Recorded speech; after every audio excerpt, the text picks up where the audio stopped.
Olá, tudo bem? Que bom ter você aqui mais um dia. Estou muito feliz com a sua presença e a sua participação. Seja muito bem-vindo a mais um culto da Primeira Igreja Batista de Belo Horizonte. E você faz parte disso, você faz parte de todo esse movimento. E como pastor, eu estou muito feliz de ter você aqui. Eu queria convidar você a preparar o seu coração para tudo aquilo que nós vamos viver juntos nessa hora.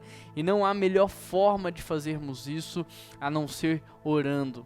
Então feche os seus olhos aí na sua casa, eu quero ter um tempo de oração com você, eu quero orar pela sua vida, porque o que nós vamos viver aqui hoje é espiritual e Deus tem algo de especial para trabalhar e tratar na sua vida. Então feche os seus olhos e vamos orar juntos. Deus, eu quero te agradecer pelo seu amor, eu quero te agradecer pela sua graça, pela sua misericórdia, Senhor. Muito obrigado por mais um dia que o Senhor nos deu e nós queremos viver esse dia para a honra e glória do seu santo nome, Pai.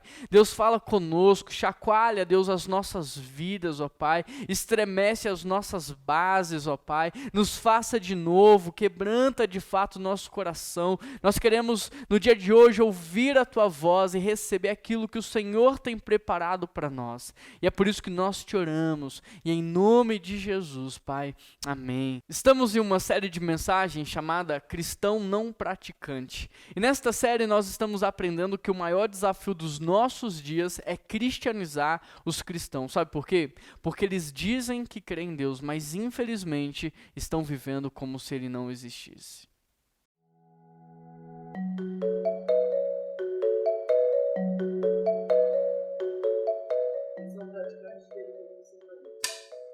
Beleza, então, vamos falar um pouco de você. Você se sente à vontade com qualquer tipo de pergunta? Pode perguntar. Pode perguntar qualquer pergunta. Tá, aqui você colocou que você é cristão. Como que é isso? Eu sou cristão desde pequenininho. Desde muito garoto eu vou à igreja. Mas eu não sou muito de ficar falando com o cara lá de cima não, viu? Como assim não é muito de falar? Eu oro, sabe? Mas, por exemplo, eu tive uma situação que o meu time estava sendo rebaixado. Aí nesse dia eu orei muito, até de joelhos eu orei. E aí agora você não ora mais? Eu oro. Cuidado, eu oro, mas é difícil lembrar, né? Mas é assim, Deus sabe da intenção do meu coração, né?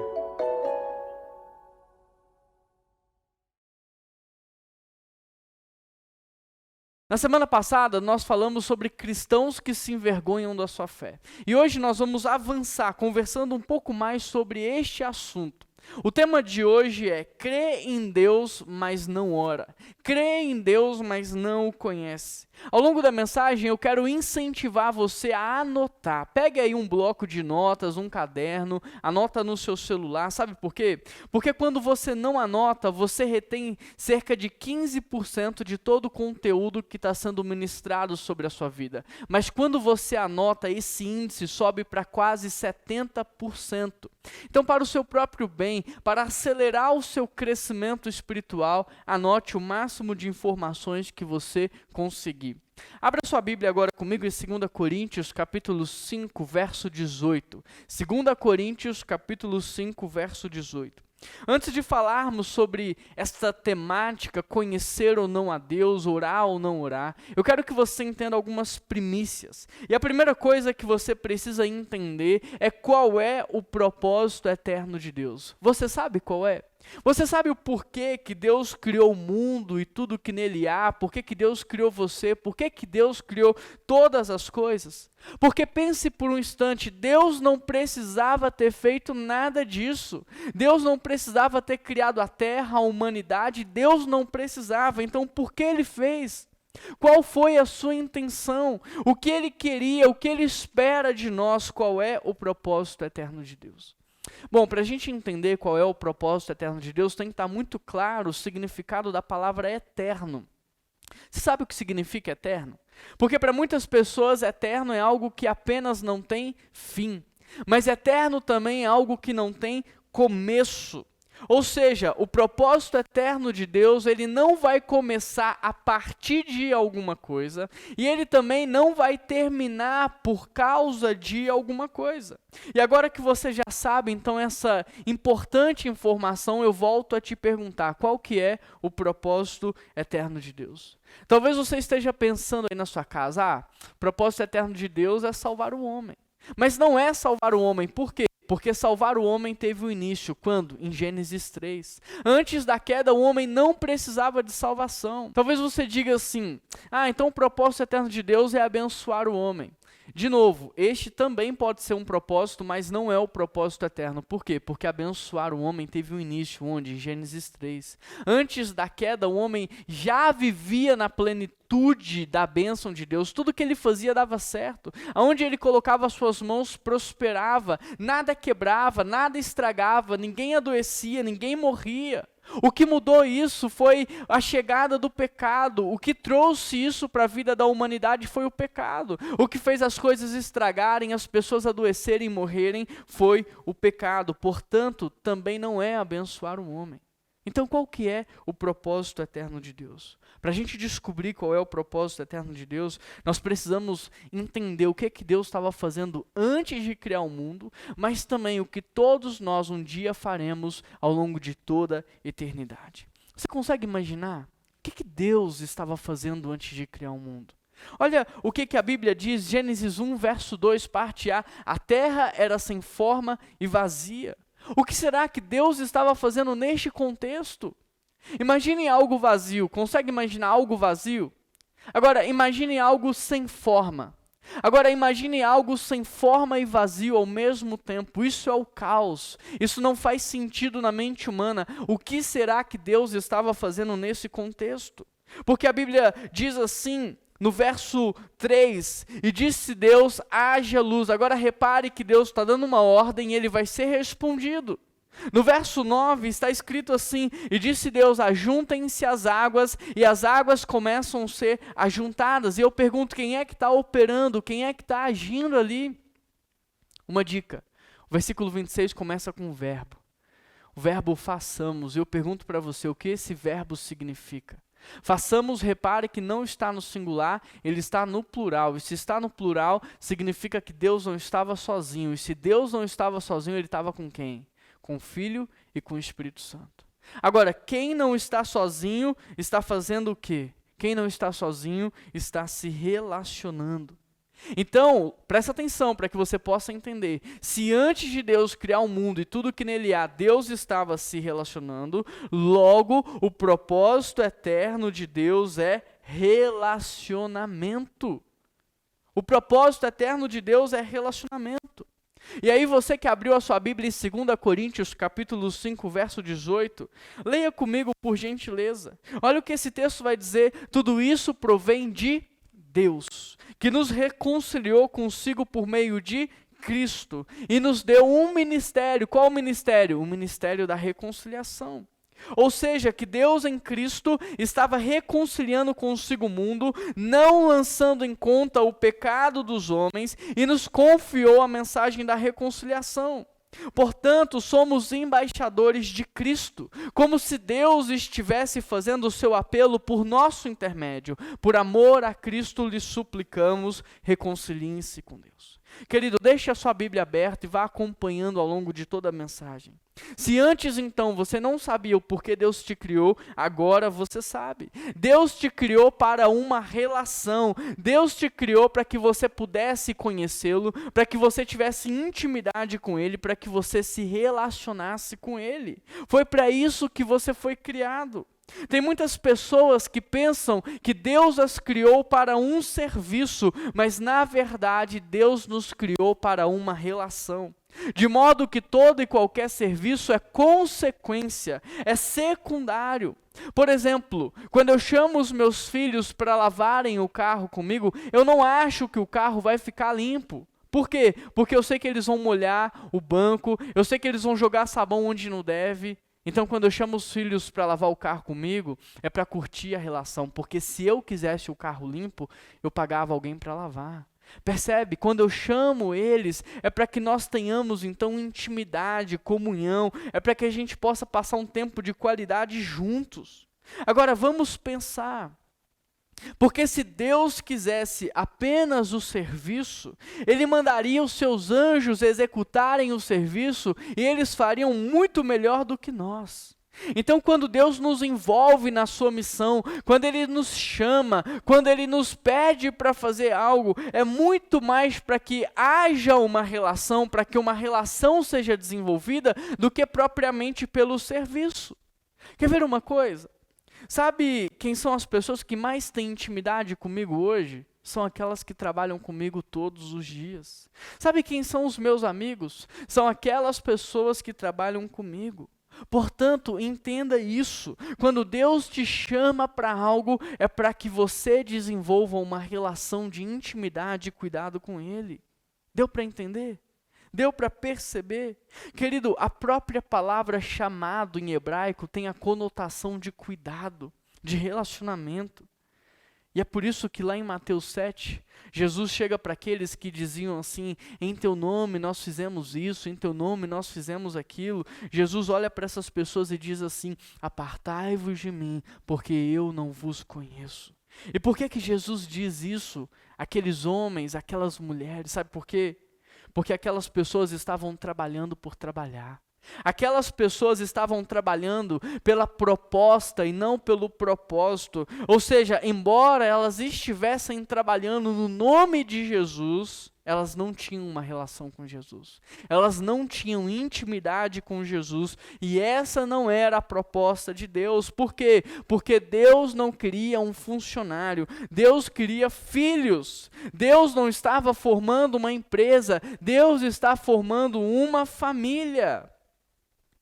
Deus nos criou não para que nós possamos apenas trabalhar pela proposta, mas para que nós possamos ter relacionamento com Ele, intimidade com Ele. Isso é tão verdade que a nossa identidade, ela não está relacionada ao que fazemos, mas sim a quem somos, a nossa filiação. Eu me lembro de um dia que eu estava com o Renan na Vila Mariana, em São Paulo, na Igreja Batista do Povo, e naquele dia o Cacá estava ali também, e ele estava contando o seu testemunho. E ele estava contando de um tempo onde ele não podia jogar bola porque ele estava machucado. E ele cresceu jogando bola no time de base de São Paulo, depois foi jogar na Europa. E quando ele se machucou e não podia mais jogar, ele teve uma crise de identidade, ele não sabia mais quem ele era, ele enfrentou uma depressão. E sabe como ele foi curado? Quando o Espírito de Deus ministrou no seu coração a sua verdadeira filiação, a sua verdadeira identidade, ou seja, ele não era jogador de futebol, ele estava jogador de futebol. Ele é filho de Deus. E é aí que veio a cura da sua depressão. Querido, você é filho de Deus, você não é médico, você está médico. Você não é advogado, você está advogado, você é filho de Deus. A nossa função não é algo primário. A nossa função é algo secundário. Por quê? Porque é o Pai quem confere ao Filho o seu significado, o seu propósito. É o Pai quem confere ao Filho um motivo pela qual morrer. É o Pai que dá para o Filho um significado pelo qual viver. Querido, sabe por que há um monte de filho perdido na vida? Porque é o Pai quem confere propósito e significado para ele. Mas hoje nós vivemos uma crise de paternidade sem precedente. Porque hoje os pais estão mais preocupados em suprir necessidade do que suprir propósito, do que suprir identidade, do que suprir significado. Querido, se antes da criação sempre existe um propósito, então é o Criador quem confere à criação o propósito da sua existência. É o Criador quem diz para a criação o porquê ela foi criada. E você foi criado para se relacionar com Deus, você foi criado para uma relação, e a partir dessa relação, revelar para o mundo a identidade do Pai, revelar para o mundo a identidade da família, revelar para o mundo o reino de Deus. Só é possível revelar à família quem faz parte dela. Para vocês terem uma ideia, tudo que seus olhos veem foram feitos para facilitar o seu entendimento de quem Deus é. Quer ver? Qual que é a primeira coisa que você pensa quando você vê o mar? Como Deus é grande. Por quê? Porque a Bíblia diz que todo o oceano cabe na concha da sua mão. O que é que você pensa quando você vê a vegetação, as plantas, os animais? Como Deus é criativo. Percebe? Tudo foi feito para facilitar a sua compreensão de quem Deus é e facilitar o seu relacionamento com Ele. Olha a tecnologia. As coisas que mais fazem sucesso hoje são as coisas que facilitam o relacionamento. O carro, a internet, as redes sociais, o computador, as câmeras. Os aplicativos mais usados no mundo inteiro são aplicativos que promovem o relacionamento. O Facebook, o Instagram, o WhatsApp, o Twitter. Por quê? Porque nós somos feitos para isso. Nós somos feitos para o relacionamento. Agora, se este é o propósito eterno de Deus, então eu te pergunto, o que é pecado? Se o propósito eterno de Deus é relacionamento, o que é pecado? Pecado é a antítese do propósito eterno de Deus. Pecado, então, é tudo que quebra relacionamento. E foi justamente isso que aconteceu no Jardim do Éden. Repare que a serpente, ela só entra em cena quando Deus cria quem? Quando Deus cria a mulher. Antes de Deus criar Eva, a serpente fica na dela. Ela não faz nada, mas quando Deus cria a mulher, repare que é aí que a serpente entra. Por quê? Será que a serpente tinha um problema com a mulher? Será que o diabo tem um problema com a mulher? Não. Mas sabe com o quê? Mas sabe com o quê? Com aquilo que a mulher representa. O problema da serpente não é a mulher em si, mas sim a sua representatividade. Sabe por quê? Presta muita atenção. Deus tinha relacionamento vertical com a obra criada e relacionamento horizontal com o Filho e com o Espírito. Enquanto que o homem só tinha relacionamento vertical com Deus e com a obra criada, mas ele não tinha relacionamento horizontal porque não havia ninguém que fosse coigual a ele. Então, quando Deus faz a mulher, o homem passa a viver a plenitude do propósito eterno de Deus, que é relacionamento. Ele passa a desfrutar da relação vertical com Deus, com a obra criada, e da relação vertical, porque agora ele tem alguém que é coigual a ele. Quando Deus faz a mulher, entenda isso, o homem passa a ser a plenitude da imagem e da semelhança de Deus, sabe por quê? Porque somente quando Deus cria a mulher é que o homem pode gerar vida assim como Deus gera vida. Ou seja, a partir de uma relação vertical e horizontal, agora homem e mulher podem criar, podem gerar vida. Querido, você precisa entender isso, o relacionamento é algo muito poderoso. É exatamente por isso que somente quando Deus cria a mulher é que o diabo entra em cena, porque tudo que o diabo não quer é que você viva o projeto, o propósito que Deus tem para você, que é relacionamento. E é por isso que ele vai fazer de tudo para quebrar as suas relações, porque relacionamento é algo poderoso. Você precisa ter em mente que o diabo vai investir muito para quebrar a sua vida com Deus, o seu relacionamento com Deus, te distanciar da sua vida com Deus. O diabo vai investir muito para destruir o seu casamento, o seu noivado, o seu namoro. O diabo vai investir muito para destruir as suas amizades. Por quê? Porque relacionamento é algo poderoso. Filhos, entendam isso. Entenda o que o diabo está fazendo hoje. Porque pelo fato do diabo ser mais fraco do que a igreja, sabe o que ele está fazendo? Ele se infiltrou na igreja para rachar a igreja, para separar a igreja, para dividir a igreja em grupos divergentes. Sabe quando vem aquele pensamento em você, eu não concordo, não está me agradando, não é assim que eu penso, eu vou sair, eu vou me afastar, eu vou abandonar. Sabe quando vem esse tipo de pensamento na sua cabeça? Cuidado, porque você está deixando o diabo conduzir os teus pensamentos, você está dando brecha. Me dê um minuto da sua atenção. Nós vivemos hoje no país uma crise gigante. Nós vivemos hoje no país um conflito de ideias muito grande.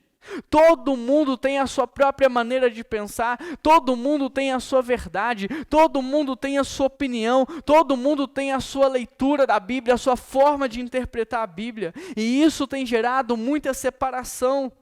Hoje as pessoas só querem argumentar, expor conceitos, debater ideias, impor as suas opiniões, mas vamos pensar, vamos refletir.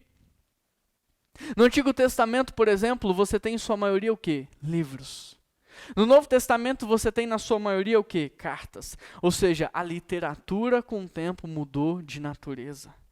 Porque agora não são mais as ideias que contam, agora o que conta são as relações. Mas infelizmente os cristãos hoje se tornaram mais defensores de ideias do que de relações.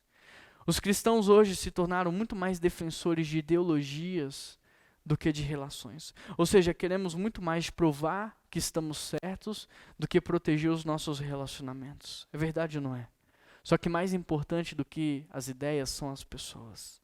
O Novo Testamento, em sua maioria, são cartas. E Jesus, quando pediu para alguém escrever alguma coisa, o que ele pediu para escrever? Ele pediu João para escrever cartas às igrejas.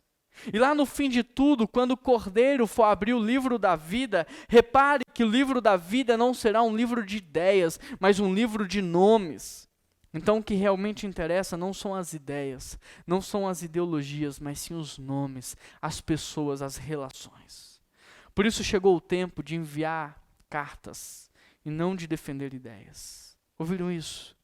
Este não é o tempo de defender ideias, esse é um tempo de enviar cartas. Hoje o tempo não é de ser escritor de livros, mas escritores de cartas. E para que você entenda o que eu quero dizer, a igreja é uma carta de Deus aos homens.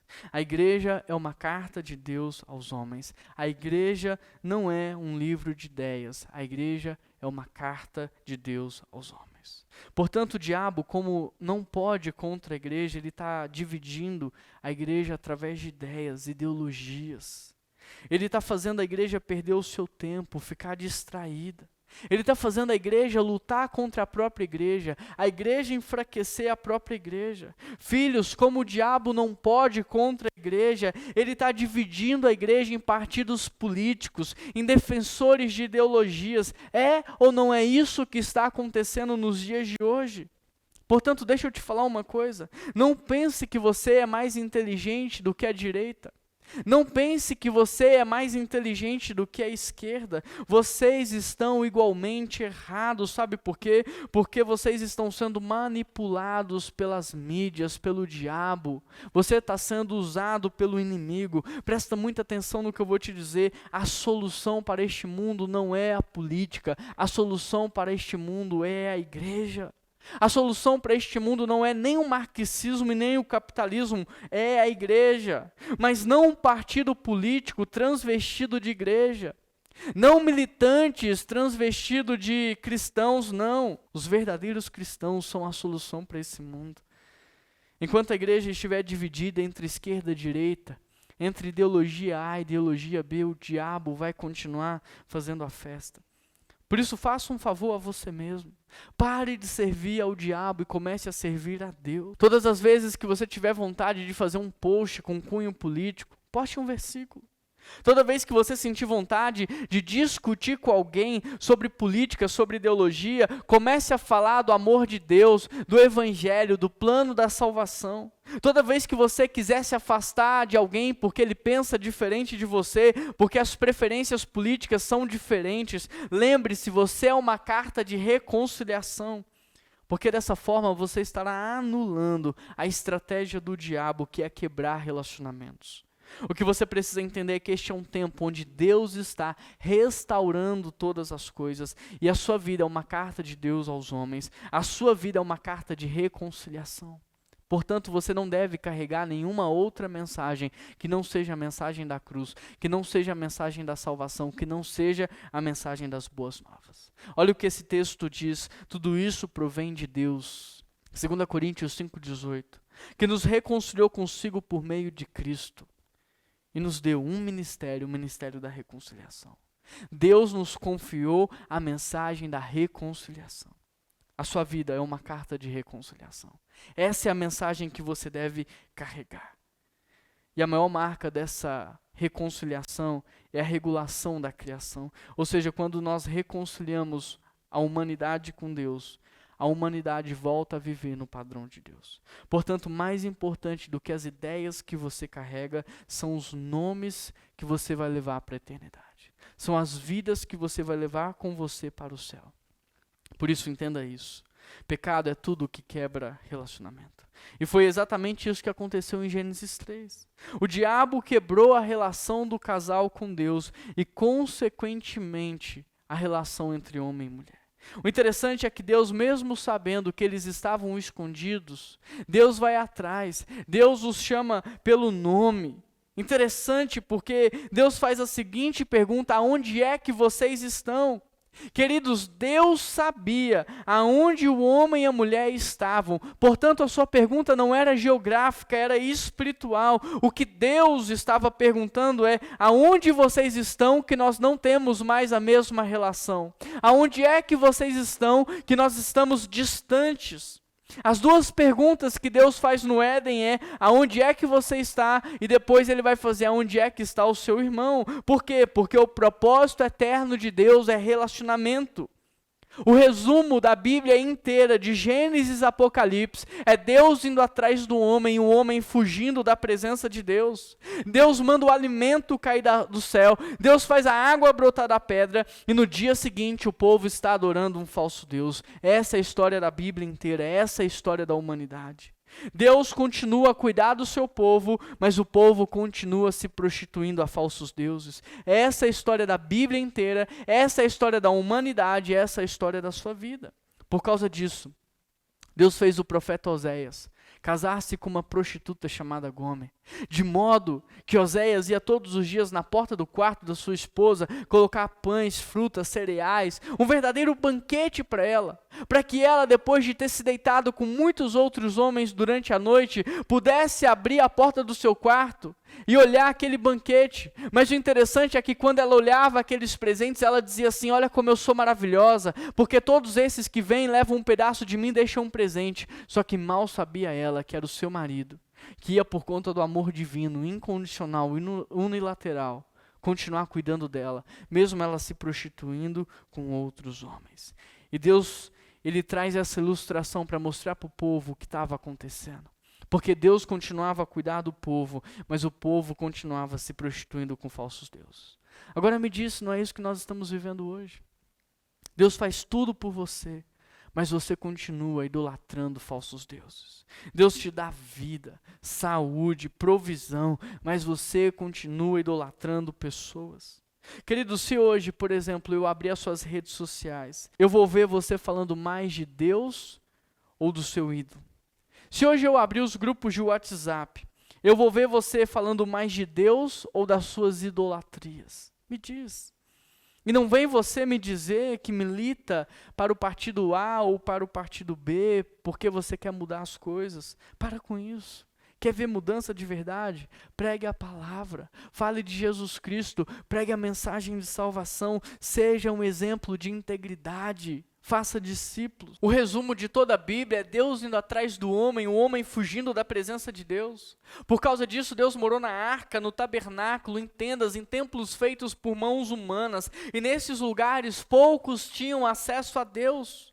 O nosso acesso a Deus passou a ser intermediado por homens, por sacerdotes, por profetas. Este era o reflexo de uma relação quebrada no Jardim do Éden. Mas eu vou perguntar para você mais uma vez, qual é o propósito eterno de Deus? O propósito eterno de Deus é relacionamento. Sendo assim, Deus não mediu esforços para restaurar a nossa relação com Ele. Isso é tão verdade que Deus enviou o seu único filho para morrer no meu e no seu lugar. Sabe por quê? Porque se por um homem santo o pecado entrou no mundo, então por um homem santo o pecado também deveria sair do mundo.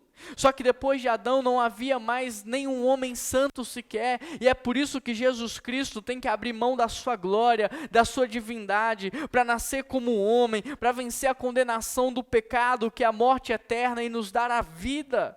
Deus não mediu esforços para restaurar a relação do homem consigo. Deus enviou Jesus para religar, renovar, restaurar a relação, para estabelecer agora um novo relacionamento através de um novo corpo, o corpo de Jesus Cristo, e um novo povo, a igreja. Deus não mediu esforços para restaurar a nossa relação com Ele. Deus enviou seu Filho para intermediar o nosso encontro com o Pai. Através de Jesus, hoje, não precisamos mais de sacerdotes para falar com Deus e nem de profetas para ouvir a voz de Deus. O véu se rasgou. Através de Jesus, voltamos a ter livre acesso ao Pai. Por causa de Jesus, a Bíblia diz que há paz com Deus. Por causa de Jesus, hoje não somos mais alvos da ira, e sim do seu amor. Por causa de Jesus, hoje não somos mais criaturas, mas filhos por adoção, herdeiros de Deus. Por causa de Jesus, Deus não mora mais em templos, Deus mora no meio do seu povo. Agora, deixa eu te fazer algumas perguntas. Porque se o propósito eterno de Deus é relacionamento, como é então que nós nos relacionamos com Ele? Porque Deus pode falar com você de várias formas. Através de uma pregação, através de uma canção, através de uma pessoa, de um sonho, de uma visão. Mas como é que você fala com Deus? Como é que nós falamos com Deus?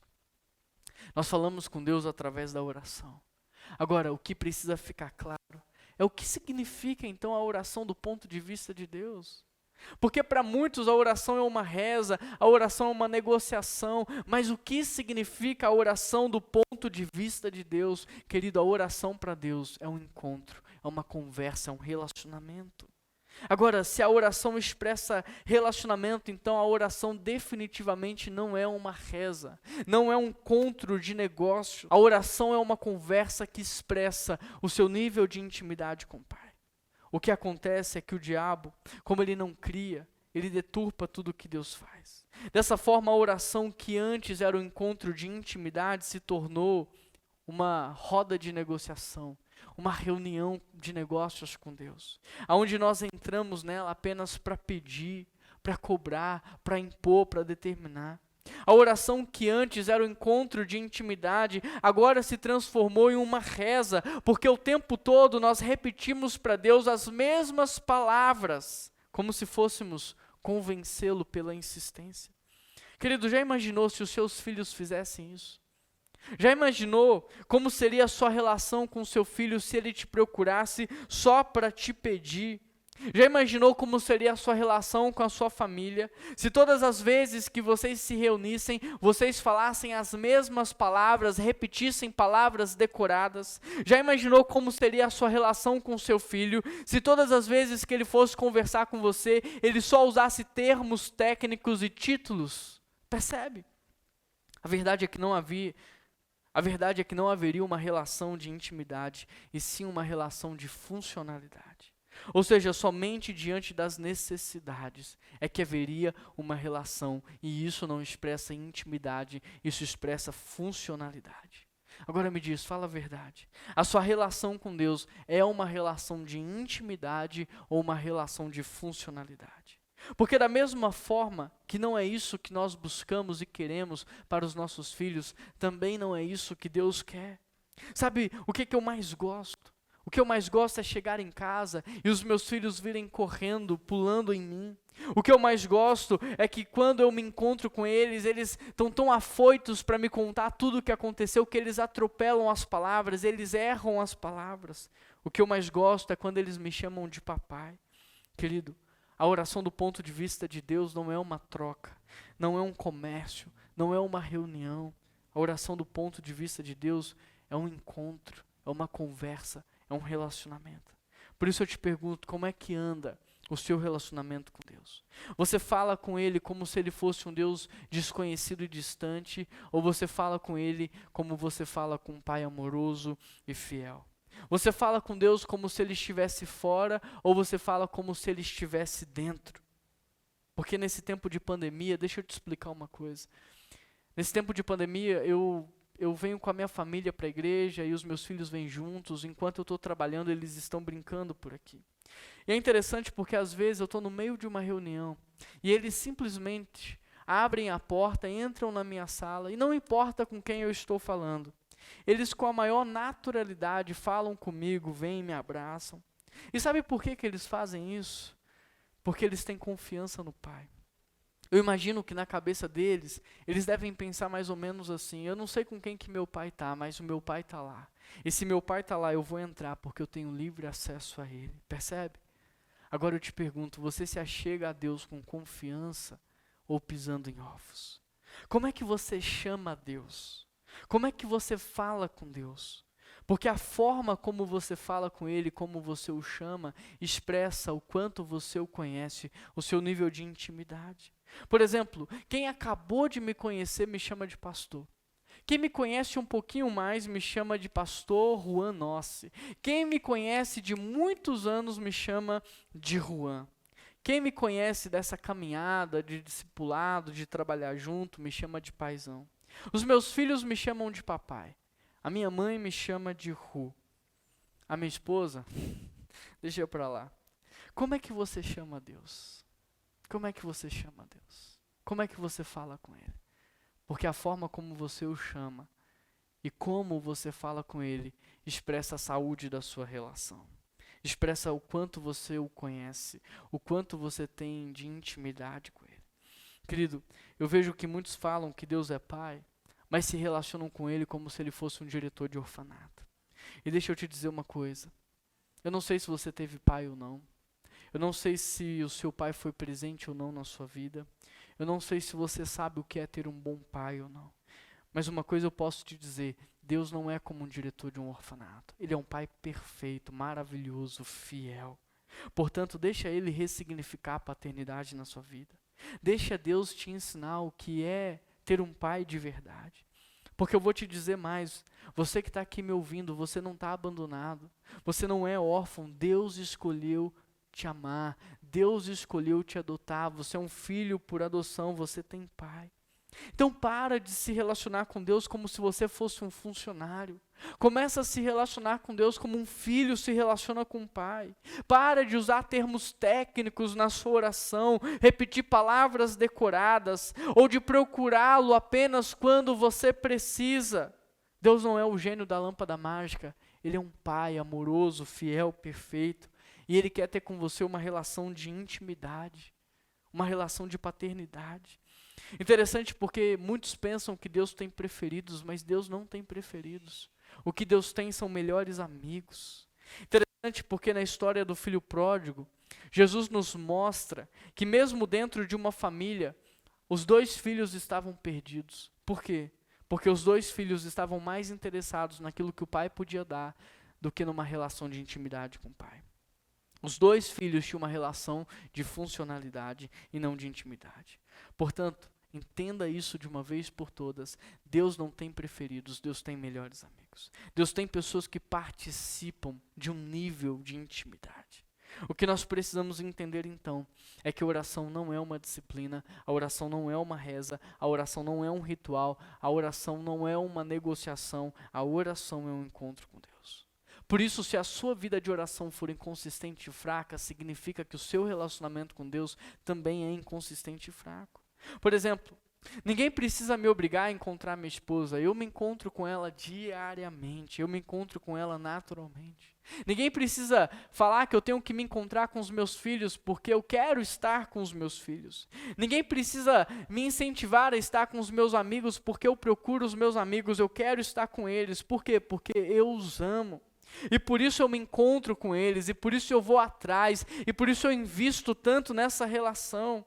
Agora me diz, com as pessoas que você ama, você também não faz isso? Você não investe na relação, você não vai atrás, você não procura, você não busca? Então por que, me diz, você também não faz isso com Deus? Por que que você não investe na sua relação com Deus? Por que que você não o procura? Por que que você não o busca? Porque eu tenho chegado à conclusão de que não passamos tempo com Deus, sabe por quê? Porque nós não o conhecemos. Porque se de fato nós conhecêssemos a Deus, então seríamos como Moisés, Josué e tantos outros que não abriam mão de Deus por nada, que não trocavam a presença de Deus por nada nesse mundo. Querido, presta atenção. Se somos capazes de nos apaixonar por pessoas falhas, pessoas que erram, pessoas que mentem para nós, que nos machucam, imagina o que aconteceria se de fato você conhecesse a Deus. Você o amaria mais do que qualquer outra coisa nessa vida. Você investiria tempo nessa relação. Você passaria o dia pensando nele. Você tentaria o agradar de todas as maneiras. Você tentaria criar momentos de intimidade. Sim ou não? É por isso que em Mateus 7, então, Jesus chega para aqueles que faziam muitas coisas no seu nome e ele diz assim: apartai-vos de mim porque eu nunca vos conheci. Agora, só entre nós aqui, conhecer Deus conhecia, porque Deus é o Criador de todas as coisas. Então o que o versículo na verdade está dizendo é: apartai-vos de mim, porque nós nunca tivemos um relacionamento. Apesar de eu ter sonhado com você, apesar de ter te trazido à existência, ter criado você, ter pensado em você, você nunca se importou comigo. Você nunca me perguntou o que é que eu queria que você fizesse. Então tudo que você fez foi por você, foi pelo seu nome, foi pela sua fama, foi pelo seu bem-estar. Em João 3, Nicodemos chega para Jesus e diz assim: eu creio que você é enviado de Deus, eu creio que você é Jesus Cristo. Mas Jesus diz para ele, olha Nicodemos, tudo bem que você me viu, tudo bem que você crê, tudo bem. Mas se você quiser entrar no meu reino, necessário vos é nascer de novo. Por quê? Porque nós nunca tivemos um relacionamento. Meu querido, da mesma forma que um fã sabe tudo sobre o seu ídolo, sem nunca ter conversado com ele, sem nunca ter o encontrado, você também pode saber muito sobre Deus, sem nunca ter tido um encontro com ele, sem se relacionar com ele. Talvez você simplesmente tenha sido acostumado com a doutrina batista, se acomodado com a forma de culto. Talvez você se adaptou com a rotina de frequentar uma igreja, mas talvez você ainda não tenha tido um encontro com Jesus. Talvez você ainda não tenha um relacionamento com Ele. Olha para o mundo em que a gente vive, as pessoas conhecem a Deus, elas falam de Deus, elas dizem que creem em Deus, mas muitas nunca tiveram um encontro com Ele. Por causa disso, elas não amam a Deus, elas não temem a Deus, elas não priorizam Deus, elas não se relacionam com Ele. É verdade ou não é? Hoje todo mundo escuta música cristã, tem camisas com mensagens evangélicas, tem Bíblia em casa, frequenta uma igreja, mas poucos são aqueles que tiveram um encontro com Cristo. Por isso, olhando para a história dos discípulos que faziam muitas coisas em nome de Jesus, olhando para a história de Nicodemos que creu em Jesus, olhando para a história de Marta e Maria, olhando para a minha e a sua vida, eu chego à conclusão de que nós estamos mais preocupados em fazer coisas para Deus do que estar na presença de Deus. É verdade ou não é? Estamos mais preocupados em fazer coisas para Deus do que estar na presença de Deus. Somos capazes de ensaiar durante horas para uma apresentação, mas não somos capazes de passar 30 minutos em oração. Somos capazes de servir durante dias, virar noites preparando a igreja para um evento, mas não somos capazes de passar 1 hora do nosso dia em oração. Muitas vezes pagamos para ouvir alguém falar de Deus, mas não queremos ouvir o que Deus tem a dizer. Hoje em dia, fala a verdade, nós preferimos ouvir alguém falar de Deus do que ouvir o próprio Deus. Mas sabe qual é o resultado de tudo isso? Lembra? Apartai-vos de mim, porque eu não vos conheço. Apartai-vos de mim, porque nunca tivemos um relacionamento. Interessante porque quando perguntaram para Alto Vertier, um teólogo francês, o que significava orar sem cessar, ele diz assim, orar 24 horas por dia é uma dinâmica de relacionamento. Quando eu tomo o meu banho pela manhã, por exemplo, eu peço a Deus para me purificar, para limpar os meus pecados, para lavar o meu coração, os meus olhos. Quando eu vou para o meu café da manhã, eu agradeço a Deus porque é Ele que me sustenta. É Ele que provê os recursos que eu necessito. Quando eu vou dirigindo para o trabalho, eu peço a Deus para guiar minha vida, o meu futuro, dar direção. Quando eu me relaciono com pessoas ao longo do dia, eu peço a Deus para salvá-las, para libertá-las, para curá-las. Quando eu volto para casa, eu agradeço a Deus pela fidelidade, pela proteção. Quando eu vou dormir, eu agradeço a Deus porque eu posso descansar sabendo que eu tenho um Deus que é por mim. O que podemos aprender com Alto Vertier é que muitos de nós não cessamos de orar porque nunca começamos a fazer. Muitos de nós não oramos 24 horas por dia porque, na verdade, nunca começamos a orar. Porque orar, querido, não é como mandar uma mensagem de WhatsApp para alguém. Orar é como passar o dia inteiro na presença de um amigo. Ter uma vida de oração é estar consciente da presença de Deus. E não só estar consciente de que Deus está dentro, como também interagir com a presença dele ao longo do seu dia. É muito interessante porque quando de fato conhecemos alguém, nós sentimos a presença dessa pessoa sem ao menos vê-la. Outro dia eu estava numa reunião com o Brandão aqui na igreja, sentado em um lugar, e eu disse para ele, Aquela está vindo aí. Passado alguns segundos, aquele lá dentro, aquele ambiente, o Brandão me pergunta, como é que você sabia? Eu conheço aquela, eu conheço o jeito dela andar, eu conheço o perfume dela, eu consigo reconhecer a sua presença.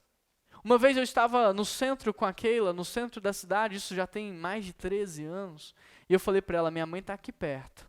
Passou 1 minuto e meio, no máximo, minha mãe passa dentro de um ônibus dando um tchau. Quando nós conhecemos uma pessoa, nós conseguimos perceber a sua presença. O que eu quero te dizer com isso? Ter uma vida de oração é saber que Deus está dentro e não fora. Ter uma vida de oração é perceber a presença de Deus e interagir com Ele. Orar é estar o tempo todo conectado com Deus, falando com Deus, ouvindo a Deus, interagindo com Ele. Agora, Você diz que não ora porque não tem tempo, mas na verdade você não ora porque não sabe orar.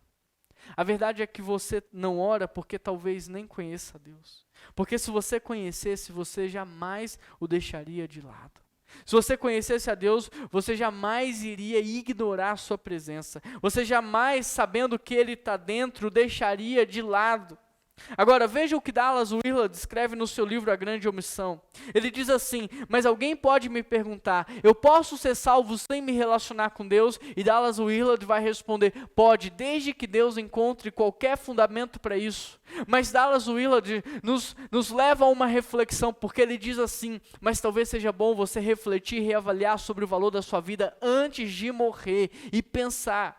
Porque se você não valoriza a presença de Deus hoje, nas poucas horas e dias da tua existência, será que você vai valorizar ao longo de toda a eternidade? Se hoje a presença de Deus não é algo que você considera importante, será que você vai ser digno da presença dEle ou valorizar a presença dEle ao longo de toda a eternidade? Filhos, infelizmente quem não valoriza a presença de Deus hoje também não vai valorizar amanhã.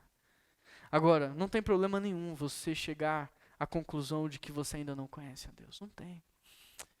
Mesmo que você tenha 30 anos de igreja, mesmo que você nasceu num lar cristão, não tem problema você chegar à conclusão de que você ainda não conhece a Deus.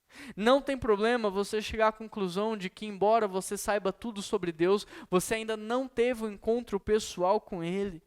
Você ainda não tem um relacionamento com Ele, não tem problema. Eu estou te dizendo, enquanto seu pastor, sabe qual é o problema? É você continuar vivendo dessa forma. O problema é você continuar vivendo como se nada estivesse acontecendo. Por isso, o meu papel aqui hoje é te dar uma chance de viver algo novo, de experimentar algo novo. O meu papel aqui hoje é te ajudar a ter um encontro pessoal com Jesus Cristo. O meu papel aqui hoje é te ajudar a ter esse encontro, a se apaixonar com Ele, a desenvolver uma intimidade, a desenvolver uma relação. Esse é o meu papel. Por isso eu te pergunto, você realmente, presta atenção, você realmente deseja ter um encontro com Jesus? Você realmente quer isso? Quanto você quer isso? Quanto você quer conhecer o único e verdadeiro Deus? Quanto você quer ser amigo dele? Quanto você quer fazer parte da família de Deus? Quanto você quer experimentar dessa paternidade, desse cuidado, desse afeto, desse amor? Quanto? Então feche os seus olhos, eu quero orar por você. Em espírito de oração aí na sua casa, diga comigo: eu quero te conhecer, Jesus. Eu quero ter intimidade e comunhão. Eu quero, Pai, abra os meus olhos para o mundo espiritual, porque eu quero ter um encontro com o Senhor. Deus, quebranta o meu coração para que ele seja capaz de reconhecer a sua presença. Ore comigo, querido. Deus, me ajuda a desenvolver uma intimidade com o Senhor. Eu quero ser teu amigo, eu quero ser teu filho, eu quero ouvir a tua voz. Eu te recebo como o Senhor e Salvador da minha vida, e por isso, ore comigo, querido, eu abro mão do controle da minha vida, eu me submeto, Pai, ao seu senhorio. Ó Deus, faz uma obra na minha vida, quebra toda cegueira, quebra o meu coração petrificado e faz de mim uma nova criatura. Faz de mim, Deus, o teu filho. Eu quero ser teu filho por adoção, eu quero ser herdeiro do Senhor. Faz de mim, Deus, alguém parte da sua família, Pai.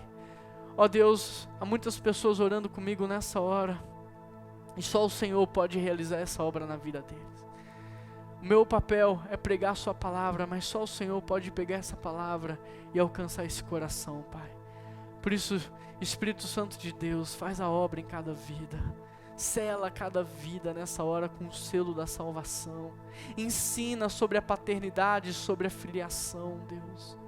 Ó Pai, faz pessoas nascerem de novo.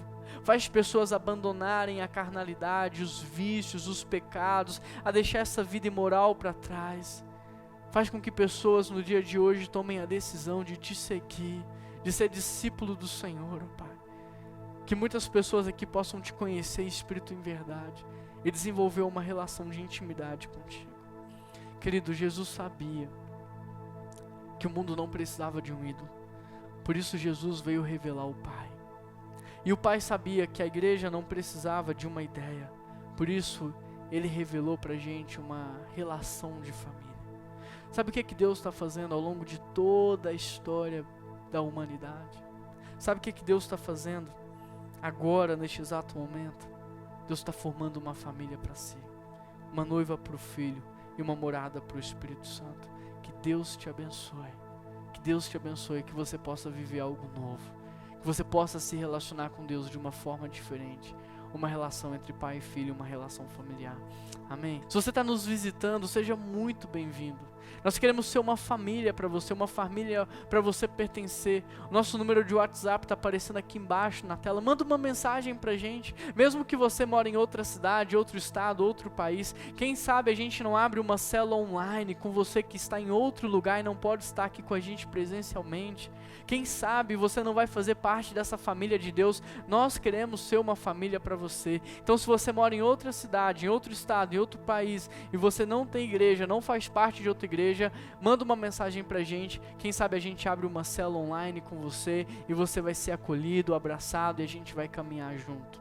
Agora também nós teremos um tempo de dízimos, um tempo de oferta.